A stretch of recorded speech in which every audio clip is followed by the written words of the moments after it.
Hello and welcome to NONI, Yanga's flagship talk show where we discuss the topics that you, our viewers at home, are talking about just a little bit louder. I'm Mercy Ajisafe and today I'll be asking my guests this burning question. Now you guys know I like the hard topics, so I'm not sure if you're ready for today's discussion, but let's get into it. Now I want to know whether they agree with prostitution in its current form or whether they think there should be a total ban. So who are these mystical guests I'm talking about? Well, joining me today are founder of AfriClick, Dayo Akinrade, DJ and banker Akin Bajomo, and of course the author and motivational speaker Aisha Rebecca. Welcome everyone, thank you so much for joining us today. So, prostitution. It's the oldest profession in the world. It exists in one form or another in every country, and yet attitudes and laws surrounding prostitution differ wildly. So today I want to look at some of the UK laws and ask my guests if they agree with prostitution in its current form, or whether they think that there should be a total ban. For instance, prostitutes cannot tout for business or solicit in a public place. Although it's legal to work in a brothel, it's illegal to manage and own one.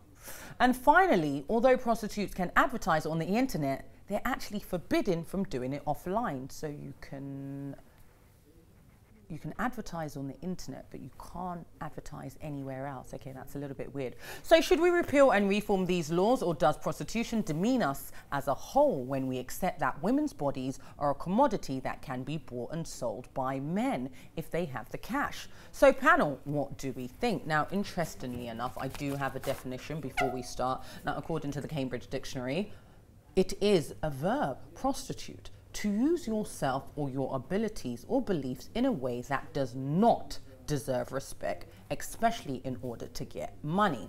Now, this is an interesting one because I already there have picked up.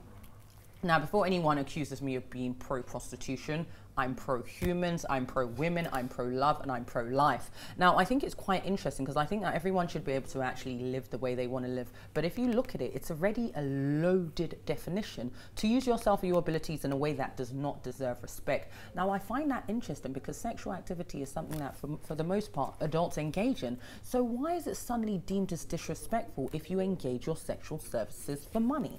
Akin, I'd like to start with you. Talk to me.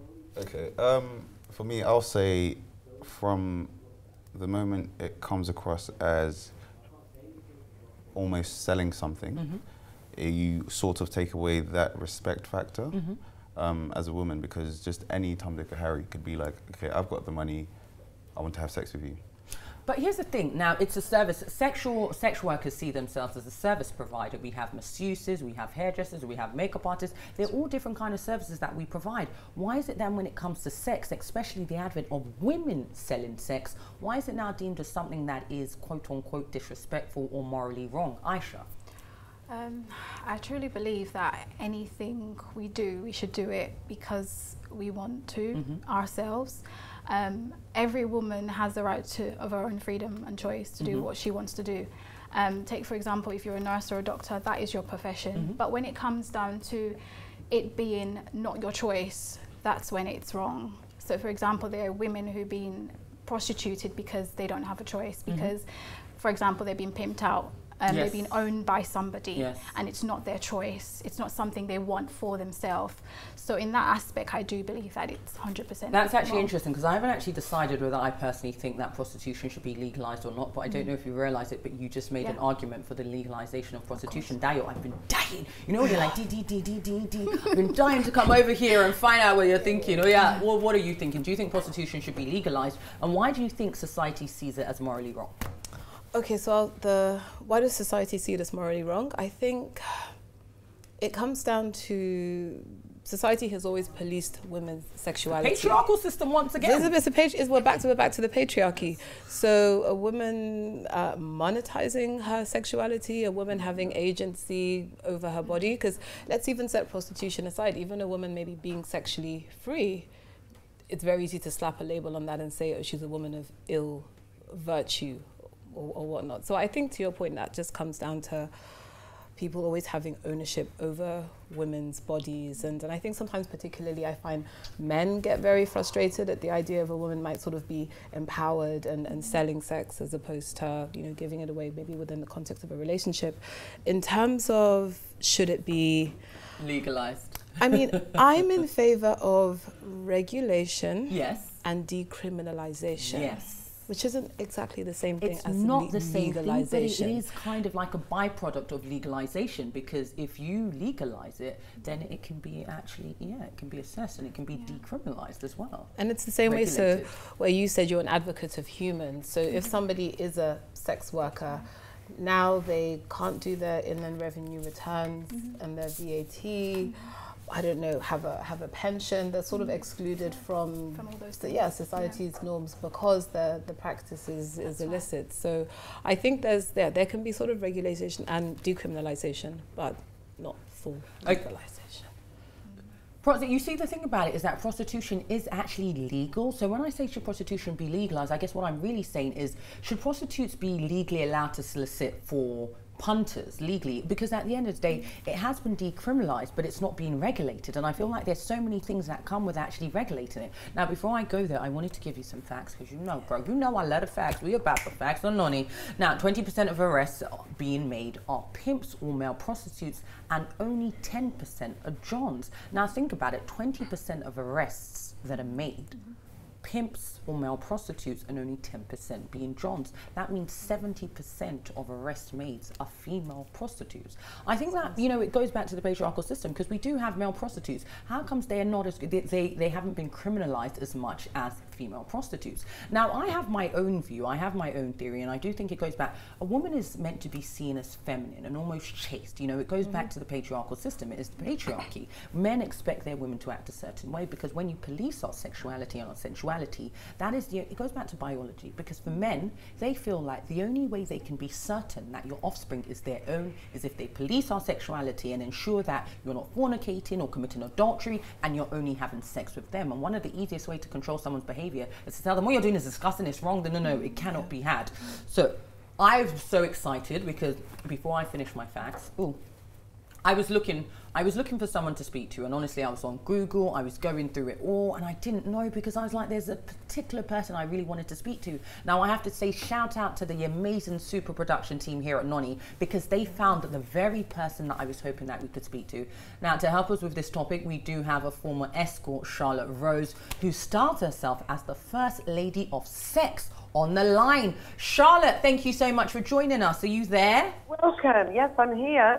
Okay, now I'm a great big supporter of everything you're doing, because at the end of the day, like I said, I'm not necessarily saying that I believe that, you know, prostitution, the ability to solicit, should be legal, but I definitely think that prostitution should be regulated and it should be decriminalized 100%. Now, I want to talk to you from your opinion, because you are a former escort. In your opinion, do you think that it should be regulated, decriminalized, and fully legal? What are your thoughts on that? Yes, and kind of yes. I think when we look at regulation, you can look at the models that they use in Amsterdam. Now, the unfortunate backlash you've had with that is that licensing to operate under regulated premise are very expensive. Not only do people have to then pay for that license, but they also have to have their details written down. So if somebody is working in prostitution that wants anonymity, they can't do it there. Yes. In regards to the decriminalisation that we asked for, it's full decriminalisation. Now, people get a misconstrued approach under the understanding, thinking that pimps and brothel owners would not be liable for any prosecution, and that's not the case. Amnesty International 2 years ago joined on the debate for decriminalisation, because what we need is legal areas to be able to work. Problem with solicitation, just to add, is that if people are doing it as a you know, out of poverty, they're doing it out of choice, but because they have to, those people are then marginalized, because if they are then convicted of soliciting, their criminal records will not be able to benefit them for the future to be able to get further work. So it's a double-edged sword. I think one of the things that I've been doing recently with the BBC was going around areas in Nottingham, looking at whether or not people were given an opportunity to be able to work from rented accommodation. And I think that this is where we need to be able to break out and understand that the legalities of sex work is perfectly okay for you to work with somebody on your own, is perfectly legal. The minute you want to work with some other person for safety, for example, that's when you're breaking the law. And this is where, you know, Labour in 2016 tried to introduce tubes into Prostitution Act that's a small operated ownership brothel to allow the now, Charlotte, I did actually want to ask you something because you have just led me to my next question. Now, my main concern when it comes to the decriminalisation and the regulation of sex work is safety. Now, I know that over 2.5 million young women are trafficked into prostitution every single year. Prostitutes are raped on average of 8 to 10 times a year. And also there is the violence aspect as well. And I do kind of feel like if we regulate it and decriminalise it, the rapes will be reported and the rapists will be forced to face the full wrath of the law. Now, do you think... Absolutely right. And the reason why I would agree with you is that there's an alliance called Rose Alliance in Sweden where the Swedish model was implemented, which decriminalised sex work but criminalised the client. The problem with that is Pi Jacobson, who is the organiser of that particular alliance, will tell you that sex workers are being raped more because of the Swedish model, because women do not report them because competition has increased, safety standards have dropped, and the empowerment of the sex worker goes back to the client, and that's the absolute wrong way that we should be looking at it. The more safety measures that we can put, please, into sex work, the more reliability that sex workers have with the police. I mean, you look at the 2013 raids in Soho, all the Soho establishments on the 10th of October were raided. Sex workers were dragged out half naked into the streets, bed, face down on the ground, by police in full riot gear and dogs, in front of the media, in front of the public. Now, what sort of example is that supposed to be leading when human beings are treating other human beings like that? Well, Charlotte, you know what? That sounds absolutely horrible. I do have to thank you because I'm a massive supporter of everything that you're doing. Thank you so much for all the young women that you've helped keep safe. Honestly, you're doing an amazing job. One quick question. I need a really short answer from you, please. Do you think that prostitution will ever be banned and fully criminalised? No, absolutely not. And I think that anybody who's listening to this that may want to support the Human Rights Act for anybody to be able to work in whichever way that they want, all we need to be doing is understanding exit strategies for people who don't want to be in the industry and better safety standards for people who do want to be in the industry. But the best place to look in the UK is the English Collective of Prostitutes. Go onto their website, and if you want to support, there's a petition on there from the government that you can sign that will help support the Decriminalisation Act in England. Charlotte Rose, the First Lady of Sex, thank you so much. You're absolutely wonderful. You take care. Have a fantastic day. It was an absolute pleasure to have you on NONI. Okay, we do have to take a short break, but when we come back, I want to ask my panel if they agree that we need to ban prostitution. Now, if we want our boys and men to start respecting women, well, I think that is a possibility. I don't know, because I'm a little bit worried about... Anyways, you know what? Let me hold on to that. Let's talk about that and more when we come back from the break.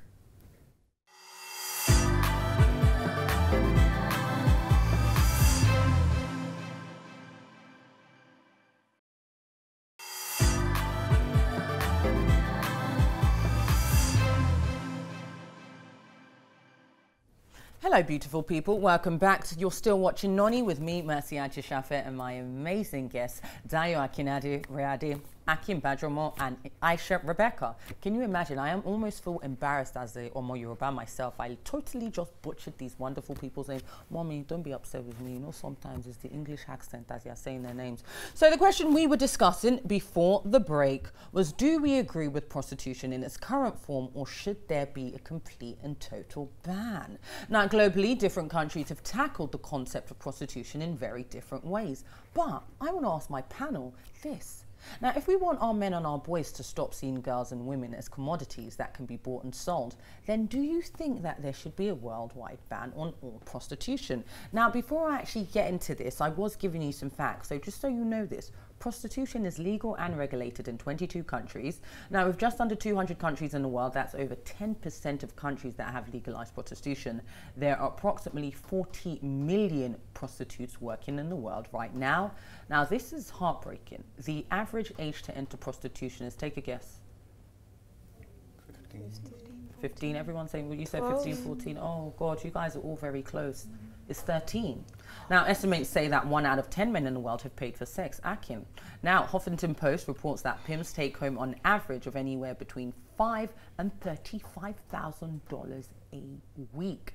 Now, one study of prostituted women in San Francisco massage parlors found that 62% had been beaten by customers. Now, that was the safety issue that I was talking about. So, do you think that prostitution should be completely banned?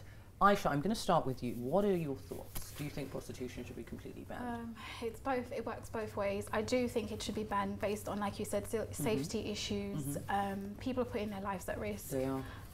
Just for money, and I think that is quite scary. Not people, but women especially. And most of them are underage. I mean, I've got a 14-year-old daughter, and I cannot imagine my daughter doing such. Wait, Aisha, what did you just say? You know what? We're here to talk about prostitution, yeah, I know. You just derailed. Yeah, but I just thought about her when you said the age. I mean, I can't imagine a child. I mean, she's still a child to me. My daughter's age, you know, being prostituted or being pimped for money, it would be absolutely scary and heartbreaking. Thank you, Auntie Aisha. Yeah.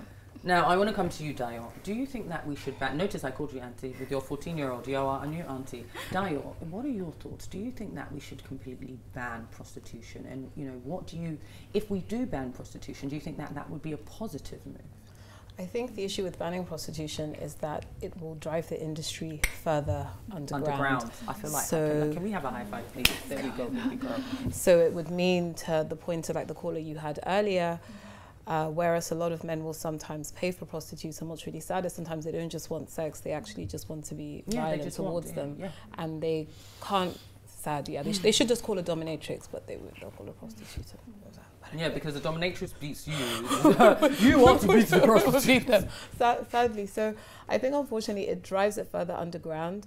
Demand and supply economics, it raises it nourishes the black market. The price of what it is. The sad thing about human trafficking is, whereas you could sell drugs once, you can sell a woman many times, which is just so sad. So, and unfortunately, it's still going on. So no, I think a total ban doesn't work, because in many countries it kind of is banned. But to the point about earlier, whether this is around zoning or providing more social care or providing more exit options for women, so if you should be able to go and seek help without being charged and locked up. I mean, a very high percentage of prostitutes are mothers, so they're doing this to feed their children. So what societal conditions creating to the point where this is her only option, or she feels it's her only option? Akin, what about you? Now, I purposely waited to last because you are the only man on our panel today, and I just want to, before we go into whether whether you think we should ban prostitution, I want to get your honest personal feelings towards prostitution. You as a man, what do you think about women who not only solicit for sex, but also exchange sexual favors in terms for money or jobs? Because prostitution is an interesting one, especially for us as Africans and particularly Nigerians. Prostitution, you know, we talk about prostitutes exchanging money for services, but the truth is, in many ways, I have to say this as a Nigerian woman, our society runs on nepotism, corruption, and sexual favors. What do you think when you see a woman who you know that, okay, maybe she didn't actually sell herself for money, but she's a high-flying CEO, and you know for a fact, because the Ogada gave her the job is your uncle. That's how she got it. So from my perspective, I definitely feel like it's a lot more to do with age, the reason for prostitution. There are a lot of things to consider. If some people just enjoy having sex, and that might be a source of income for them, do what you please.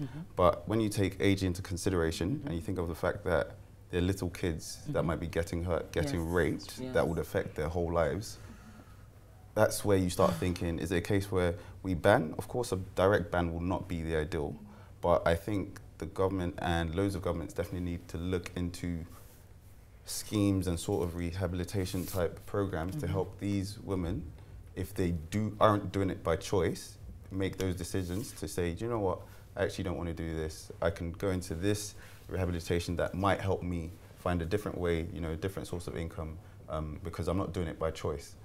And when you take the pimps and these, you know, the uncle, for example, into consideration, that type of situation, it's absolutely disgusting, especially in Nigeria. It's very common in a lot of companies, a lot of offices, and the problem with these countries, because it will be legal in a lot of these African countries, where as long as someone's wealthy, whether or not they're abusive to the prostitute or they rape the prostitute, and it's against the law, they will get away with it, in actual fact. So there are I think there's a lot more to unfold with the topic based on age, region, as well as reason for prostitution. So would you agree that it should be regulated a lot better then? Is that something that you think that we should be doing, regulating sexual workers and the activities? Yes. Now, I do want to ask you guys a question collectively as well. So all of you, feel free to jump in. If you think that King is not talking smart, you can feel free, you know. Why do you think, now when you look at society, like obviously we've already established that the patriarchy is guilty and responsible for a lot of this, and I have actually made it my personal business to dismantle the patriarchy as much as I can. That is something that I can see you smiling, Dio. It's important because we collectively in the world, we reside in the patriarchal system. As an African woman, as a Nigerian woman, we are deeply entrenched in the patriarchy. Why do you think that attitudes and the moral issue is always geared towards the prostitutes as opposed to the customers, the people who utilize them, people who patronize them, aka punters or johns as they call them in America? Because I find this really weird, because they would be, so let me tell you a very quick story. In Abuja a few months ago, there was a police operation, a police sting, where they actually were told to go into nightclubs and, you know, on the street next to the nightclubs and arrest every woman, you know, that they found soliciting for prostitution. Now, you know that this is Nigeria, we are a little bit corrupt, so they essentially just went there, arrested all the women, even the ones on the street or outside, arrested all of them, accused them of prostitution, took them to the police station, and then said, well, you know what, we've arrested you for prostitution. If you want to go, you have to pay us money or have sex with us. Now, the women who either didn't have, the women who didn't have money to pay them or refused to have sex with them were what? They were raped with pure water. Now, in Nigeria, we have sachet water. So they use the sachet, the empty sachets, as condoms. Now, these are the very people who are paid to protect and serve. Now, this isn't just unique to Africa or Nigeria alone. This happens everywhere. Prostitutes are attacked by members of law enforcement in America, in the UK, everywhere. So why is it that the very people who are vulnerable, that we're meant to protect, are the ones that we're blaming and not the men who are patronizing them? Because there would be no prostitution if men didn't exist, essentially. Guys, what do you have to say about this? What's your opinion? I see a sort of crabs in a barrel syndrome, and people who are bullies naturally. Some people will always need to find somebody lower than them to look down on. Thank you. Whether it's the newest migrant group or in this case, the woman who's having to sell her body. So I think it's just, unfortunately, easy pickings for bullies. And I think with prostitution inherently, there's the man who has the money who can afford it, and there's the woman who doesn't have enough money, so she has to do the job. It's a very different power balance to say how you described maybe the female office worker, and okay, she wants a promotion, so she does something, but it's very different. She has some, it's the power gap and the money, I think, is just so big, and unfortunately a lot of people's human nature will be to take advantage of that, sadly. Okay, wonderful. This is exciting, guys. Now, panel, you know, I really want you guys to get involved with this as well. So we do have Sarah Calloway, the spokesperson for the English Collective of Prostitutes, on the line. Sarah, thank you so much for joining us. Welcome to NONI. Hello, Noni. How are you? We are very well, thank you. My name is Mercy. I do have my panelists here. So right now we're talking about prostitution, and we're actually talking about specifically whether we believe that prostitution should be banned or whether it should be regulated a little bit more. Now, Sarah, you're a professional. You've been working in this industry for a while now. Can you tell us what your opinions are? A, do you think prostitution should be banned? And if it is, what do you think the result would be? What are the effects on society? Okay, well, I should start by saying that the English Collective of Prostitutes is it's a network of sex workers and former sex workers and supporters, and it's women who work indoors and on the streets. And women don't necessarily say whether or not they're working, because, you know, often that can be used to target women. Yes. A lot of the women in our network of mothers. And we think the question is not whether it should be banned, but we're campaigning to decriminalize. Yes. And the reason we're doing that is because what we look at is women's poverty, mothers' poverty, women's low wages, the fact that in the UK, something like 4 million children are living in poverty, and that's the story of prostitution. That's why women go into it. It's a survival strategy. Now, speaking about it being a survival strategy, do you believe that it would be more beneficial to society as a whole, including the sexual workers, if it was decriminalized and regulated? Well, we use the term decriminalized because what we want to do is abolish the laws on prostitution, because right now, one of the basic injustices is that in this country, it's legal to work as a sex worker, but it's illegal to work with another woman, which means women are put in the position of choosing between staying safe or risking arrest. And we think that that's outrageous. And what we're asking for support on is for women to take a position on women's safety. We have a campaign which is called Make Women Safe, and it's really taken off. It's got a lot of support. That's online, and people can log on and join in that discussion. But we think that the issue of women's safety and women's poverty are the core issues for prostitution, and that's what we're asking for people to take a position on, and it's why we're calling for decriminalization, so that women are not branded as criminals and can work safely with other women, as they do in New Zealand. Thank you so much, Sarah. It was absolutely amazing to have you on this panel. Is there anything that you would like to say before you go about the decriminalisation of prostitution? Very quickly, please, maybe an incredibly short sentence. We work with the All Africa Women's Group, which they're women asylum seekers. And in Britain, often asylum seekers don't get any money or only get £37 a week, which is way below the poverty line. And we're part of our network is in the U.S. and Thailand, and we work with sex workers in Africa.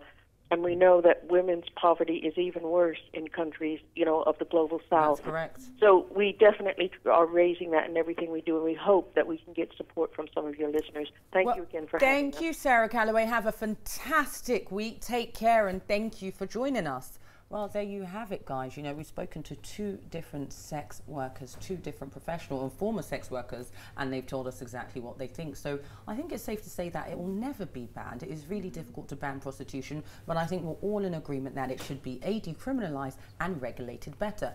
Well, that's it, guys. It is one of those topics that I really did wish that we had a little bit longer, maybe an hour, a week, 2 weeks, 3 weeks. I don't think it would have been sufficient, but you know what? There's always next time.